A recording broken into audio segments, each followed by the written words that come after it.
to Messy Christian Mamas. We are three Christian moms with a progressive mindset and loving hearts and minds. We are imperfect humans, but we're all loved in God's sight. At some point, we've all felt like the church and Christianity may not have been for us, but God isn't looking for perfection. He's just looking for you.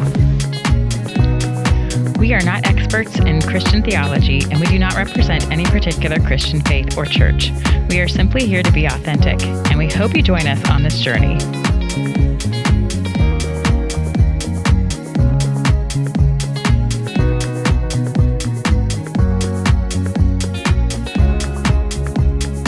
guys, let's have a chat. Last week, Morning, sucked. Kendra sucked. wrote a bit of a sermon, like you just said, about being angry at God, and we are ready for it. Yeah, last week was really difficult for me. I was super frustrated. I was feeling really lonely. I totally run out of patience, waiting for God to help me with a situation, and just like overall felt terrible. I was just in a bad place. So I'm going to back up for a second and give a little bit of context. I have been in marketing for about 20 years. Most recently as the breadwinner, but before that as the sole income earner of our family for many, many years. And over the last several years, the last 4 years, my career has been a complete, get ready, Ashley, shit show. And then you just No, start I'm saying, not that much of a prude. I'm just doing the post-production. I have to bleep out the curse words. Oh, Ashley's not a prude. She's, for those of you who wouldn't want to listen to this, if you heard me say show. I need you to start saying prosciutto. Prosciutto. Yeah. Prosciutto show. So it is not worth going into all the details about why my career was in that state, but I'll tell you that I have now been unemployed for about 11 months. So it has been Woo, one more month. challenge, right? Yeah. Yay! Yay! God placed a calling on my life to go into ministry full-time, but not seminary style. And there was a moment a few months back after I received the call to do this, when my house was super tense. The stress of this whole situation it can just be a lot to carry some days. It can just be a lot to carry for all of us. For all of us, our lives changed when I went from being this high income earner to a zero income earner. You know, after unemployment dries up and nothing's happening. And anyway, so much uncertainty. There's just been a wild amount of uncertainty in our lives. And despite the surrender that I've had to God, there are some days where that's really hard to do. You know, some days, sure, when you're feeling great, you can surrender to God and say, you know, Jesus, take the wheel. It's going to go whatever direction you want it to go. But then other days, when You're you like wake up, JJ on it the wall. sucks. Yeah, you're like JJ on the wall. You just, Clinking on for dear life. you feel like you need to know, you have to know, and you don't. Yeah. So anyway, I said mentally, the hell with it, and I opened up LinkedIn to begin applying for marketing roles. And this doesn't sound like a big deal, but I had received this call to go into ministry, and so knew marketing was not the direction that God wanted me to be going in anymore. And so I opened LinkedIn back up, and I start going to apply for jobs again there. And this was last week. This was a few months back. Okay. You guys, I don't think this had ever happened to me before. I heard an audible, I said no more. Oh, wow. Were you like a petulant teenager and was like, Yeah. okay, well, like I'm almost gonna still do shaking. it. I was like, I'm sorry. Okay. Yeah, that's not something like we spoke in the last episode about hearing God's voice. That is not what I mean typically when I'm talking about hearing God's voice. This is the exception to that. I said no more. I knew that it was the voice of God with 100% certainty. This was not like Brad being in my ear or something planted or the devil or anything like that. This was God. 100% I know that it was. there was such an authority, it was God. I don't know how else to explain it. So with all that context, let's fast forward to last week to a real crap day that I was having. Still unemployed outside of a part-time role teaching music and watching kiddos at our church's preschool. Not in more of a ministry role at this point other than leading contemporary worship at our church 2 to 3 times a month, which, as it turns out, does not cover all of our expenses. Right. Yeah.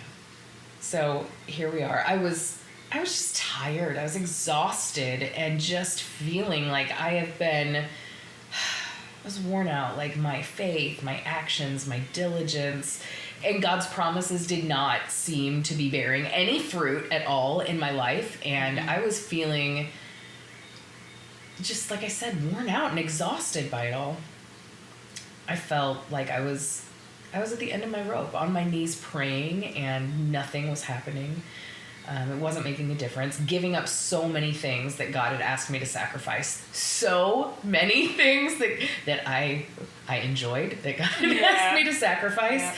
Like coffee, fasting, some addictions. Fancy clothes. Yeah, you know, Ashley. Giving them all to me. Addictions that I needed to get rid of. Removing some people from my life. God had asked me to remove. Holding my tongue when so many people during this time had been dragging my name through the mud for months. My obedience wasn't bearing any fruit, and I was tired. But more than tired, I was effing angry. I was so angry at God. Yeah. There were a couple of days I decided, F it all. And I started applying for some marketing roles.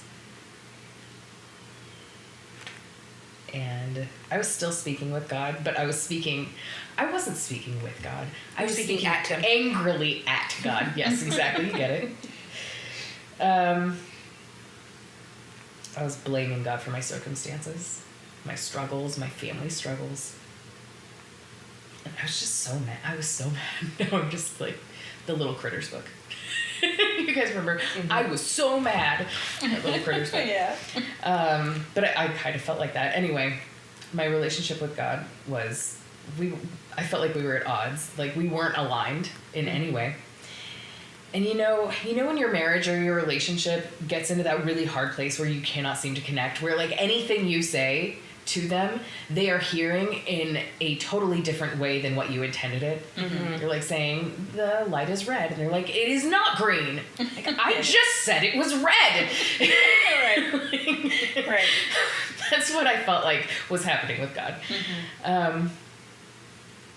So I was reading my Bible, but I was finding ways to apply everything I was reading to my situation. And of course. You were trying to justify your anger. Like, absolutely trying to justify it and how God didn't have human my character. best interest at heart. Yeah, You did this for all these people, but you don't care about me or my child. Such a human thing to do. Right. So I was angry and decided to flip the bird to obedience and just started applying for these jobs. And it felt terrible for a day or two.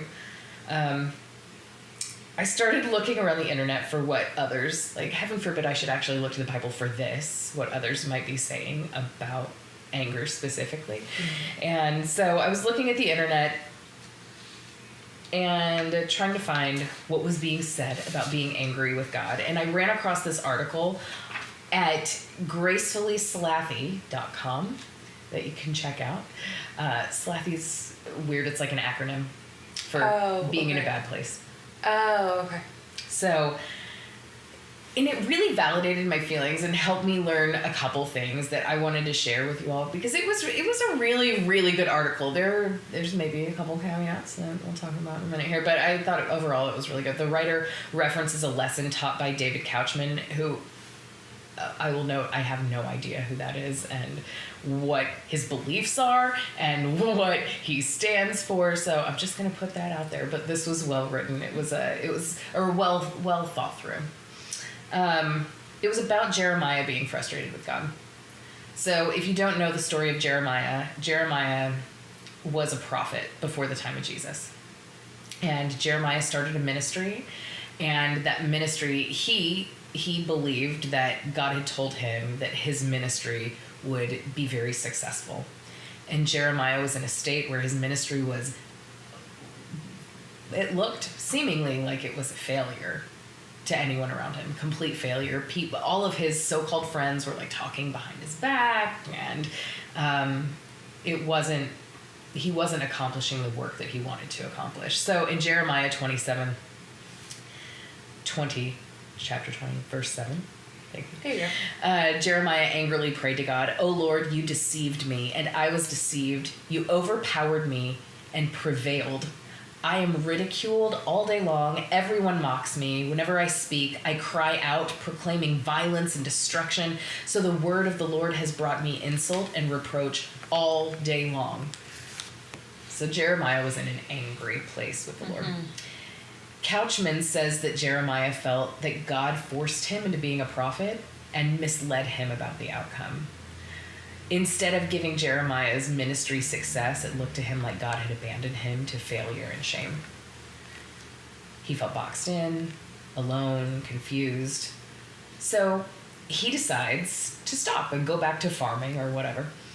And spoiler alert, he can't do it. So he has a moment where he feels that way. But then the scripture continues, "But if I say, I will not mention him or speak any more in his name, his word is in my heart like a fire shut up in my bones. I'm weary of holding it in. Indeed, I cannot." Sorry, guys. It's okay.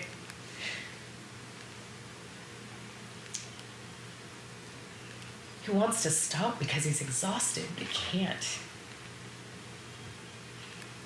He goes on to discuss, like I said, how his so-called friends are waiting for him to slip up and then have revenge on him.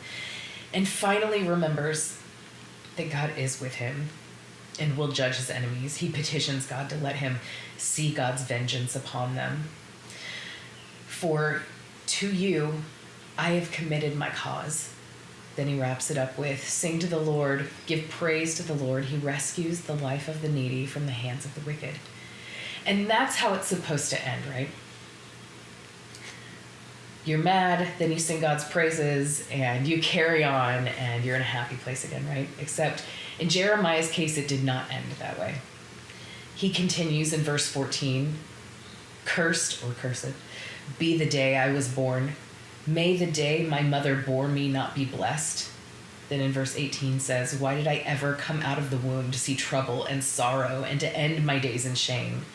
He's on this manic roller coaster right through this prayer to God that he's having, affirming his faith in God, shouting at him, going back and forth between the two, even questioning if he's there at all.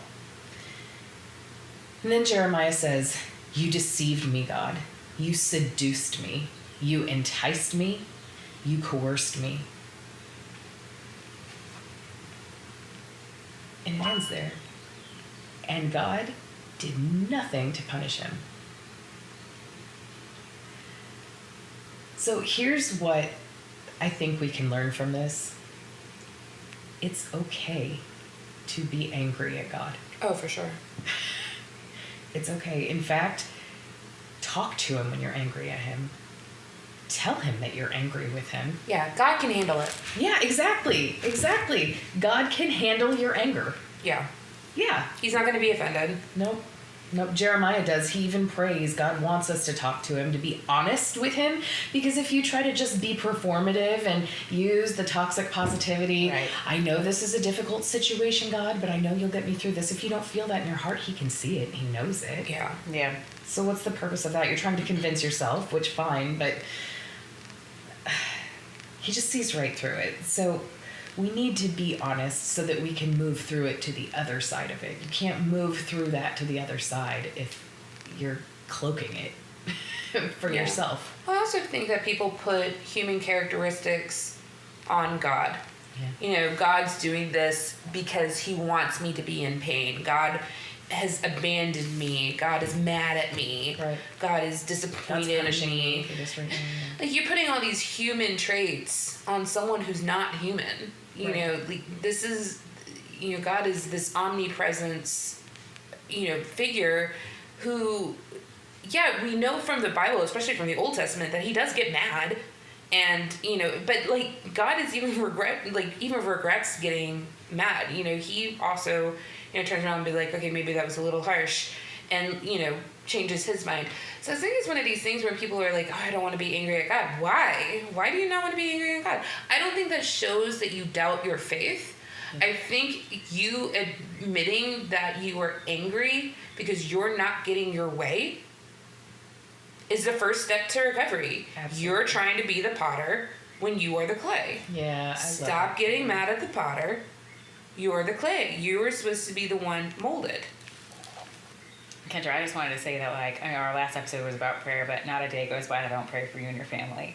I just see your struggle, and, I want the absolute best for you, and I just know, you're already a strong person, but I just see you becoming, an absolute, badass warrior through this. So, Thank you. I'll bleep myself out. So.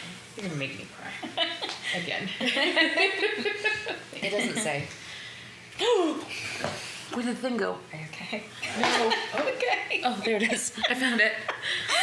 Okay, sorry, the last of my part. It's just a pop filter. Oh. It stops the P's when we go pop. Oh, Things I'm learning in audio production. Probably, but Okay, anyway. that's how I react to minor things in my life. Where's the pop filter? Now you know. Okay. So here's what else we can learn from this. I think we can learn to keep working when you're angry with God. You can be angry with him, but don't stop what you're doing, Yeah. right? Yeah. Jeremiah wanted to stop, but he didn't. He knew that doing the work helps us to recover and get back on track more quickly, right? We can know that, even if you didn't, maybe. The author of this piece then continues to tell us to be careful with the way in which we are angry. Well, I wasn't. And I was saying a lot of stuff to God. We'll just say that. And I hope that you have more obedience than I did, but maybe you won't. I don't know.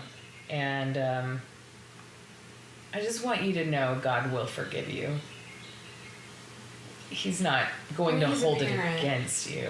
It's like any parent when their toddler has a tantrum. One of my favorite stories, we talked about this in Bible study, is Elijah. And when Elijah turns around and he's so cranky and he's so discouraged and he's so frustrated and he's literally shaking his fist at God, going, why are you doing this to me? I'm on the run and Jezebel's after me and my life sucks and all this stuff. And God literally says, hey, you know what? Take a nap. Take a nap. And then when he wakes up, he has water and an angel brings him food. And so that's how I turn around and I suggest to everyone now, whenever they're getting too overwhelmed, you know what? Take a nap, hydrate, have a snack. Everything will be, I'm not saying everything will be better when that is done, but you're able to think a little bit clearer. Yeah. And you'll be able to probably, that you're not at least hangry or tired anymore. Yeah. I think there's some situations where you cannot stop yourself from being frustrated and angry, and nor should you. You should feel those, it's a normal reaction to be super frustrated and angry sometimes. Oh, I totally agree. And I think it comes back to the honesty part. So I'm actually going to substitute my own idea in here instead of what the author had. Instead of being careful in the way that we're angry, I would just say pray, repent, and seek God again. Just get back into prayer, ask him for forgiveness, and seek him again. Look for him. Like we said a second ago, God can handle your anger. Yeah. He's capable of handling your anger. Keep working through it. Underneath that anger ultimately is hurt, right? We all know Yeah. anger isn't the real emotion that's going on when you're angry. I It's think mad about I think something. it's hurt. I think it's a power struggle. Yeah. I think it's I'm not getting my way, or things Well, are not ultimately, happening if the you way feel like I you're not want getting them. your way, it's because you're hurt. Yeah. For some reason, someone has hurt your feelings. You're not getting. They're. I think for me, I was trying to recall a time that I was angry at God, and I don't think I've ever been angry at God for my own account, because a lot of the things are of my own doing. So it's it's like being mad it's like being mad at a stoplight if you ran the red light. Like, you were the one who, the stove, the burner in the stove analogy that you used before. So I struggle in thinking of a time that I was angry at God on my behalf. Now, I have been royally pissed off at God on account of others. I've had 2 very, very good friends of mine taken away very early, and being just, that survivor's guilt and that anger of like, how can you let this happen? Why are you doing this? Struggles that I have seen my family going through. Why would you let this happen? They're good people. Like, why this whole, why are you letting bad things happen to good people? And coming to the realization that God isn't, again, putting human traits on God. He's not doing it on purpose. He's not doing it to make us pray harder. He's not doing it to punish us. It's, this is all caused by free will, and is one of these things where, he'll sit with us in the waiting room, and he'll walk beside us, and he'll listen to us, and he has plans, and he's working on things. It just might not match what we have. And there are going to be times where we're not given an answer. We're not going to get an answer of why my friend died at 32 and left her 5-year-old daughter. We're not going to get that. We're not going to get that answer. And having to accept that, and accept that his plan is his plan, and having faith in that can be really difficult, and I think that's why a lot of people do get frustrated and angry, and they turn their back to God, because they just don't understand why things happen the way they happen. And I think sometimes Christians can kind of go follow blindly. And I think it's a good thing to have doubt sometimes. And I think it's a good thing to be angry at God, because when you're angry at someone, you're emitting an emotion. And anger is the healthiest way to work through a painful situation. When you're angry, you have energy to work through something. When you're numb to something, you don't have the energy to work through it. So if you're angry, then that is giving you the energy and the motivation to figure out, okay, why am I so angry? I don't like feeling like this. Angry people are not happy people, and you want to be happy. And so working through that anger, I think is a huge motivation. Like a flag, right? That tells you, hey, this is something you need to deal with. Yeah. Here. Why are you feeling like this? Like, why are you letting so many little things get under your skin? Why are you getting so irritated so quickly? Why are you getting so angry so quickly? What's really going? There's something here you need to heal. Exactly. So cry it out, pray it out, shout it out, whatever you have to do, but you have to feel it. I think that's something that so many of us we were talking about escaping before. I can't remember if that was on the podcast or just we were chatting. Before. Okay, that was before. But I think there are at least seasons of anyone's life where we try to escape feeling the pain. Yeah. And unfortunately, I don't think there's any other way to get through it other than to just feel it. I think you have to feel that discomfort. That's I like to say discomfort, that's the place where new things grow. Oh, yeah. Inside your hurt is planted a seed that will only bloom when you allow it to surface. Yeah. But you have to allow it to surface. And I think that's where a big problem comes in for a lot of people, is that they let this anger fester, and they let this hurt and shame and anger fester in their hearts to where that seed dies. It can't grow.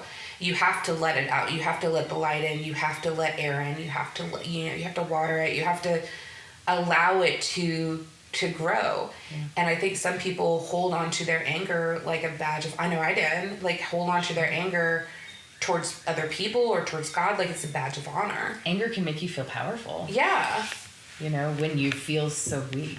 Yeah. Because you're feeling something. Right. And, having gone through depression, when you finally get angry, that's when things start to happen. Yeah. You get the energy to start climbing the walls out of the pit, because when you're numb, you're quite content just wallowing and sitting there and not letting anything happen. Agreed. I think there are 2 times in my life where I got really angry at God. The first one was when my parents got divorced. And I just didn't understand. It felt kind of out of the blue to me, and it was just really, really difficult. And it's like when I talked about last episode too, was infertility. That it took me over 2 years to get pregnant with Addie, and over 2 years to get pregnant with Sophie too. I know a lot of people suffer with infertility. It's kind of this pandemic that nobody ever talks about, but it's so freaking painful that like when you're trying so hard, and every month it's like, oh, maybe this time, and then no, and then it's like another roller coaster, like, oh, hope, maybe this time, and then no. Yeah, and it was a very painful experience. However, those 2 were like definitely not my darkest days. Like my darkest days, I think, like when I met you guys like a couple years ago, and we were not the cause for the darkest days. By the way. No, my saviors. Not yet. Just throwing that out there real quick. But it's funny, like I did not get mad at God during that time period because God was the only thing left. God was like the only thing for me to like grasp onto. So I know it's just funny, like how you react to painful situations. Yeah, I love that. He's the one that catches you, you know, in those darkest moments. If you would like to read this article, you can find it under the headline Angry with God on gracefullyslabby.com. I will give you a trigger warning, though. If you get triggered by content about childhood sexual abuse, do not read the comments. Do not read the comments. Yeah. So I would also tell you that Jeremiah's ministry was not a success during his time. It looked like a complete failure, but through the word of God, he still speaks to millions of people around the world today. So there's a lot to be gleaned from Jeremiah. And I would say on the other side of this, I feel so much better now. I just had a bad couple days, and then it took me a little bit of time to get my footing underneath me again. But I've recommitted fully to my obedience and following. I'm not applying for any more of those jobs. I even began to connect with him again in a really powerful way. My situation has not changed yet, but he's planted some really exciting seeds in me after my fast over the weekend that I may share with these ladies over some chips and salsa and margaritas. Well, yay! Tequila will loosen the lips. Yep. Anyway, I'm really grateful for my father, and he is always there for you. Even when you're angry at him. And what you said about like if you had a bad couple of days, I had a great therapist, and she was talking about how when you feel really angry, really depressed, really these overwhelming feelings, that it's actually like this energetic thing that like it will leave your body, but you just have to like wait, and like it's not going to last forever. You just have to wait for those feelings to leave. Like it's not going to be there forever. Yeah. I love, so you were talking about the website that you went to. I came across this blog, and it's Sophie Sticated. I loved it because it's Sophie Sticated. But it's a great blog. It's this woman, young African-American lady who has, it's like typical women's blog where there's like parenting and like all this other stuff. But she talks, I read her Angry at God post, and she said something that I was like, oh, that clicks, that tracks. And it was, if you're angry at God, that means you're still here.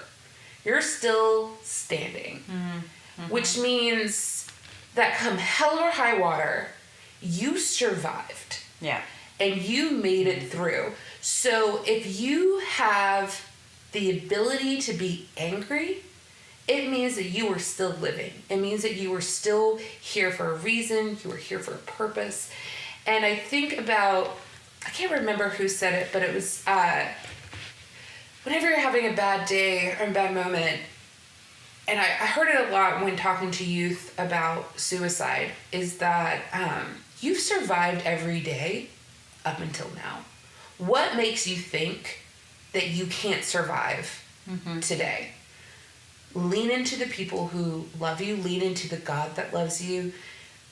You're here for a purpose. You're here for a reason. And while you may not see what that is, and you might be angry, and you might be frustrated, and you might be trying to yank the potter's wheel back from God, there's a reason why you're here, and you just gotta give it some time, and you gotta just give it a little bit of patience. And I know that's really hard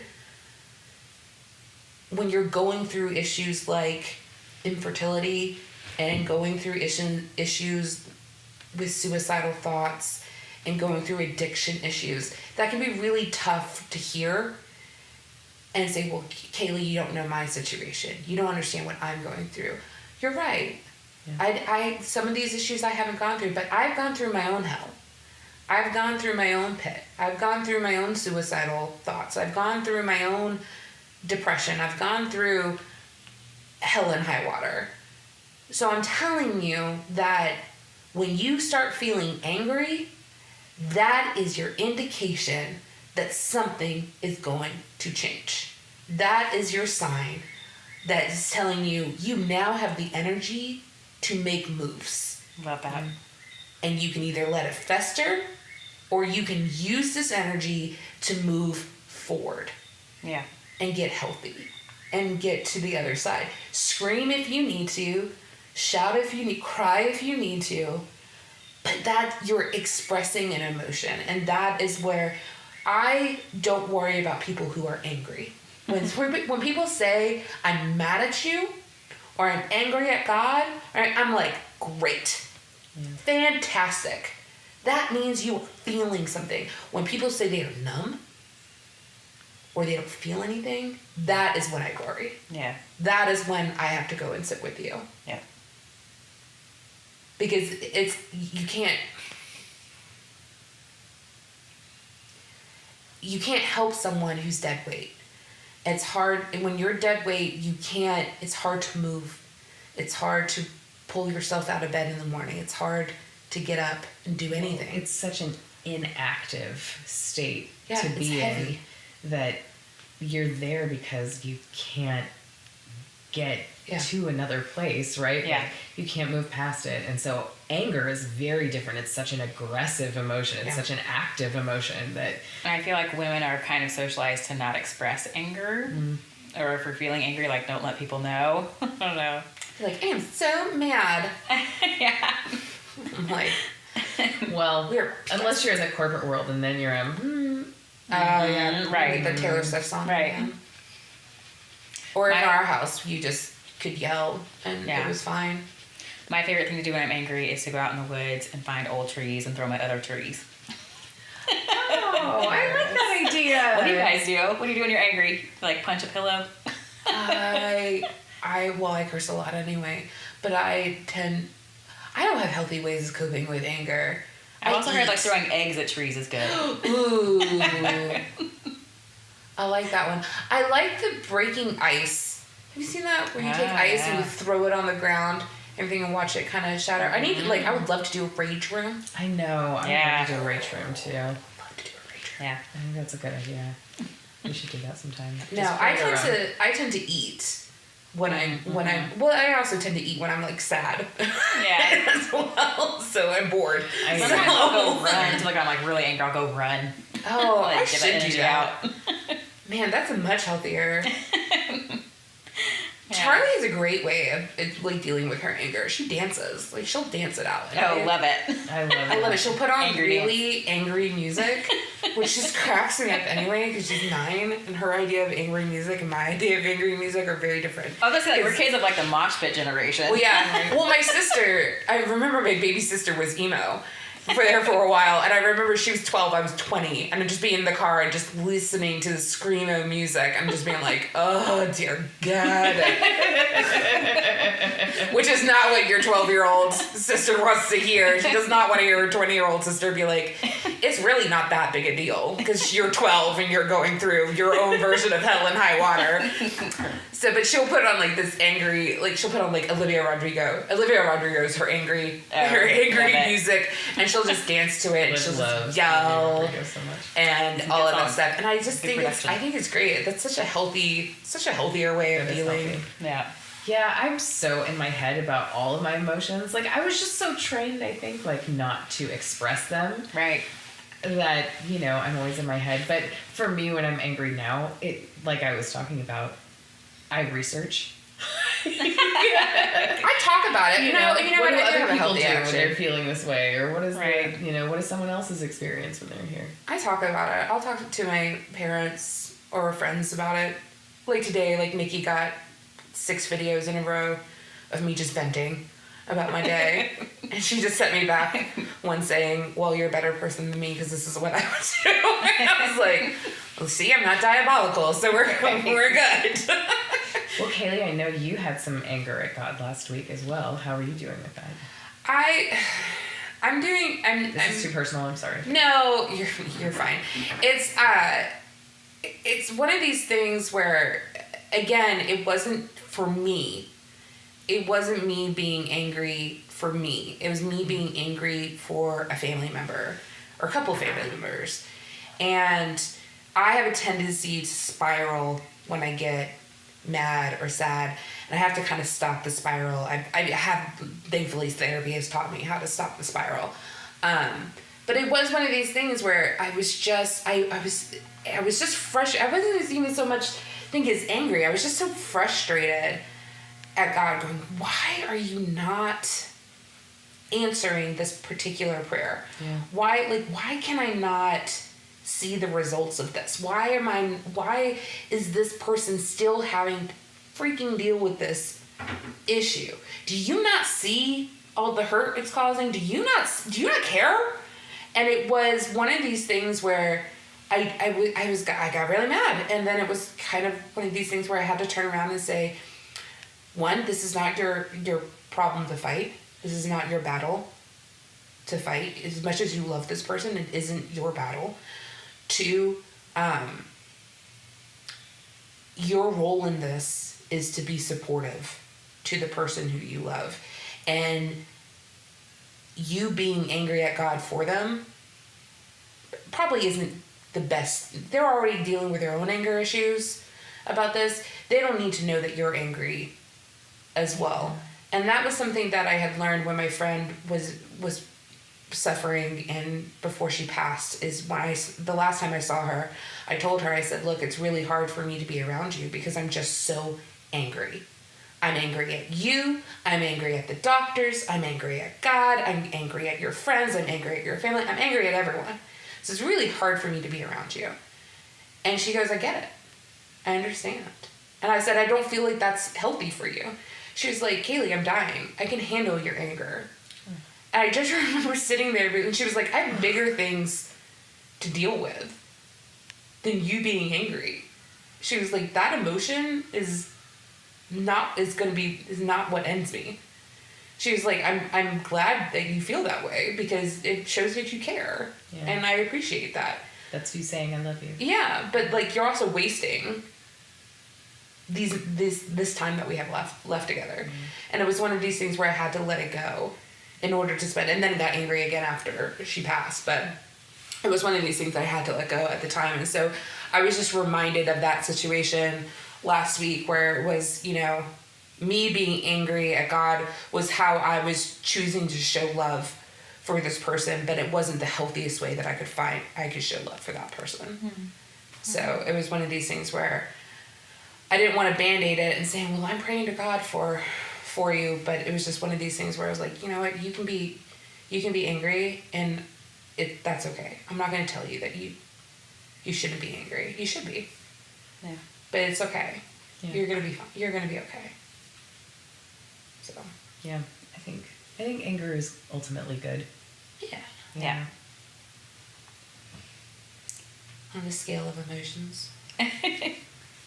Yeah, there are much worse emotions to feel. Yeah. Yeah, I think anger is definitely healthier than like rage. Yeah. Like rage, I think anger you can still think through. Like if you're angry at someone, you there's a reason why you're angry at that person. Like you can verbalize why you're angry. Rage, you can't verbally. You're not able to like actually think. Like right. You're just in a blind rage. It's also active and aggressive, but in a very dangerous way. Yeah. Rage. Yeah, you don't have. I don't think rage. I think rage is anger that's not controlled. Yeah. Have y'all read Brene Brown's Atlas of the Heart? No. I read parts of it, It's a but I fascinating love book. Brene. It's so good. Yeah, she goes through like each emotion and just like Emma has done research about it. It's just So brilliant. fascinating. I have watched her Netflix special. Oh my god. So I haven't many seen times. that. Well, I haven't watched it Netflix either. I just anymore. listened to her on so many Oh podcasts. Yeah, yeah. gosh. Yeah. First of all, I listen to. She does all of her own all of her own audiobooks. Is all her reading them, which is so. I love listening to the author of, especially like How they intended nonfiction, it. Yeah. because I can hear their tone and how they intended, like for something to come across. Like it's like when you read a text message and you're like, oh, I don't know what tone this was right. this was said with. So she does all her own books, which is great. So I've listened to pretty much all of her books. With her, but the Netflix special is just so great and talks about vulnerability and why and shame, and like her shame research is just incredible. And she it's all based, like the whole special is based on Teddy Roosevelt's speech, in the arena speech, and so it's not the critic who counts.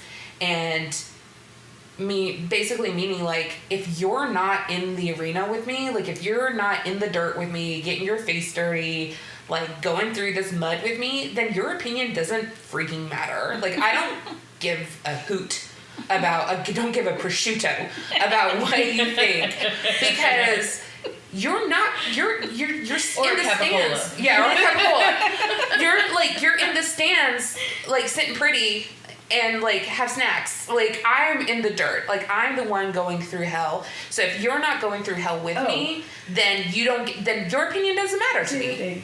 I'm doing the work. Yeah. And you're sitting on your ass watching. Yeah. right. So, Right. like, Yeah. So she that's what the whole special is kind of based on that speech. And I printed that speech out, and it was something that when I get angry at people, or I start letting other people's opinions matter to me, Yeah. I then have to remember, like, you don't pay my bills. Right. Like, you don't live with me. You don't pay my bills. I'm not, like, why does your opinion, you don't control my paycheck. Like, why does your opinion matter? It doesn't matter. Like, I don't care. You're not going through this dust with me, so it doesn't matter. And that really, like, that whole special and that whole speech really got, like, especially with shame and anger, really helped me realize that, like, you have to be the one to put in the work, and you have to be the one to recognize when you're spiraling. And you, like, Yep. nobody else can control that spiral for you. Like, nobody else, like, asking someone else to catch you in a spiral is so unfair to that person. They don't know how to do that. They don't have the tools. They don't have the net. You know who does? God does. You do. Yeah. God gives you the tools to catch yourself. so immature. Yeah. It's just a really immature thing to ask other people to do that, and then ask them to have grace, ask you to have grace for them in the process. It's just so much. Like, go do the work. Yeah. Go Yeah. do Yeah, it sucks. the work. Like, I get it. It's hard. It's hard. Yeah. It is hard. It sucks, and it's really gonna hurt. Like, and you're really gonna have to, like, for me, it was kind of peeling back this mask that I had put on for so long, and seeing the real person. I was like, that person is not pretty. That is not a good looking person. She is ugly. She's got so much shame, and she's got so much anger, and she's got so much guilt, and just her worthiness is in all the wrong places, and trying to fix that. Like, you can't put makeup on ugly. You can't fix that without doing some work. There's no quick fix for shame. There's no quick fix for how you do that. it without God. Yeah. It was definitely easier going back to my faith. Yeah. Because having to do it on your own, you do have to put so much trust in other people. Like, I was having to put so much trust in my parents and so much trust in my therapist, and these people were there for me. But I They're had still flesh and bone. yeah, they're still like, gonna make flesh. mistakes. Yeah, it's like, they're and human. it's okay. They like And they're not a savior. no. You know? And that's something that I think me and my sisters all had to make clear to my dad is, my sisters and I all have anxiety issues. And my dad really kind of took that upon himself and was like, what did I do? And we were like, all of our issues came after we left home. like none of them were childhood traumas. I was like, you didn't do anything, but my dad, chemistry. Yeah. Oh gosh. Like it was all, mine was college. I said, but my dad, being the wonderful person that he is, started doing his own research into anxiety and how to deal with anxiety and how to talk to people with anxiety. And I can always tell when he's read a new article. And because they watch me, I've talked about this before. They watch my moods and they watch kind of my patterns and everything.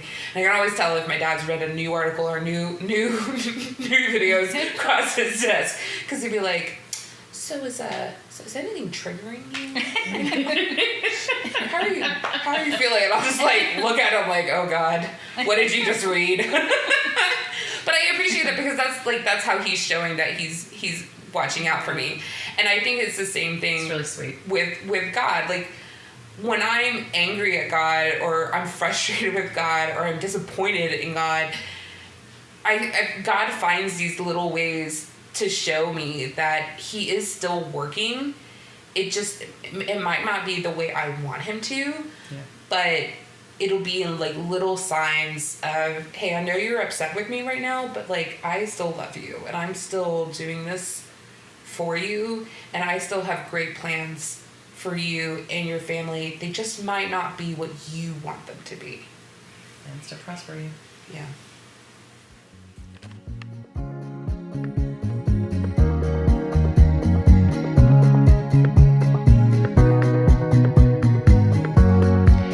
Thank you for listening to this episode of Messy Christian Mamas. You can find us on YouTube, Spotify, Facebook, and Instagram. Until next time, embrace the mess, share the love, and shine your light bright, my friends.